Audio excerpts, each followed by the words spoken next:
நம்ம Ashwin sweets and snacks export பண்றதுக்கு 7373041434 மற்றும் www.ashwinsweets.com கான்டாக்ட் பண்ணுங்க. மதுரை மாவட்டம் சோழவந்தான் பணிமனையில் இருந்து ஊத்துக்குழி கிராமத்திற்கு வரும் அரசு பேருந்து கடந்த 10 நாட்களாக காலதாமதமாக வருவதால் மாணவிகளை பிக்கப் வேனில் ஏற்றி பள்ளிக்கு அனுப்புவதாக பெற்றோர் தெரிவித்துள்ளனர்.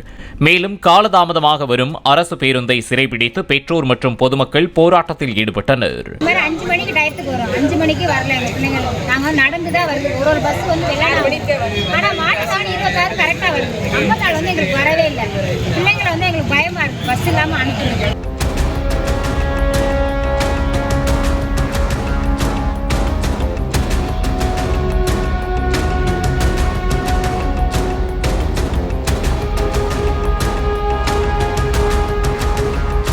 நம்ம Ashwin sweets and snacks export பண்றதுக்கு 7373041434 மற்றும் www.ashwinsweets.com கான்டாக்ட் பண்ணுங்க. பிளே ஸ்டோர் மற்றும் ஆப் ஸ்டோரில் இருந்து பாலிமர் செயலியை QR கோடு மூலம் பதிவிறக்கம் செய்யுங்கள். செய்திகளை உடனுக்குடன் பெறுங்கள்.